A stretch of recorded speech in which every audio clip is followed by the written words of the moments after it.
It's Ashley again with Losing with Sam and Ash and leader of Team Thrive, and today I'm going to teach you, team, how to create challenge group invites and graphics all together using the app Phonto. And I am not going to be teaching you how to use every app that you could on the computer or the phone because that is just not worth it, but I am going to be teaching you to use my two top phone apps and then my two top desktop computer apps, because I think that both that I'm going to teach you do a little bit different type things, but there are other apps I use.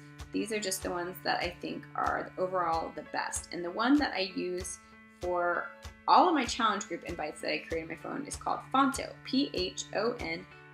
Let me show you that again. Right there, Phonto. So I downloaded that. And so I'm going to take you through how I would create a challenge group invite, and then that is your assignment, is to create a challenge group invite using Phonto. So I click the camera and I would go to photo albums. And first of all, let's say I know what background I want to use, and it's a lot of times I use a selfie. Let's say I'm going to kind of say a what if. Let's say it's a background that was on your desktop that you put in Dropbox. So you go to Dropbox, you go to your backgrounds folder, you would click on the picture you wanted, put that up arrow, save image. Okay, so then I'm going to do my camera roll. I'm going to pick that background, and so there it is. Now, if I know I'm going to do it on Instagram, I want to push the crop button, and I'll do auto fit because I want it to fit automatically for Instagram. So now I have that, and you can do these little filters, but I'm not a big filters person, so I'm going to do done. So if I did want to edit my picture before, then I'll show you what I would do. So let's say, okay, I know that I do want a photo of me.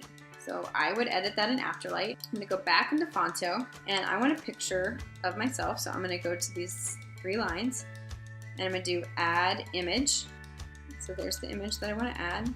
And so I probably am going to want to crop this a little bit and move it over. And the crop tool on here is not. And push done. All right, so let's say that's what I want to do. I can click on the image now, and I can make it bigger. That might be too big. Okay, so let's say I want to make it like it's looking over there. You can see some of the other things I can do. So if I just put text on here, I can tap right on the main part, add text. So let's say I wanted to say, okay, I've never said a post like this, but let's just say I want to do it. Come on, you can do it. And you can go to font, and you can find the fonts that look the most. If yours isn't in here, then you can find the fonts that look the most like your custom fonts and pick them. And so then you can see that's too big and it doesn't show up. So I'm going to click on it, go to size, make it smaller, and then I want it to have a background because you can't see it. So I'm going to go to these three lines. I'm going to go to add item. I'm going to add a square, and then now what I need to do is I need to make the square smaller, okay? And then if I think it's too transparent, I can go to color, down here the alpha, take that up a little. Or let's say I want to find my font color, I can put it in F9999. So that's my font exactly. I think I went a little bit transparent. So I'm going to combine my two fonts and give them these different backgrounds. Gotta remember where it is. They're aligned center. So I don't even know where I'm going with this.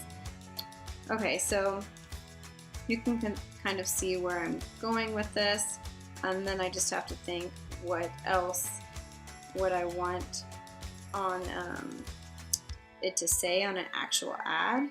Probably it would be good if I put the dates, added the dates, so I know that I'm going to need a background for them to show up on, and I kind of want something a little different.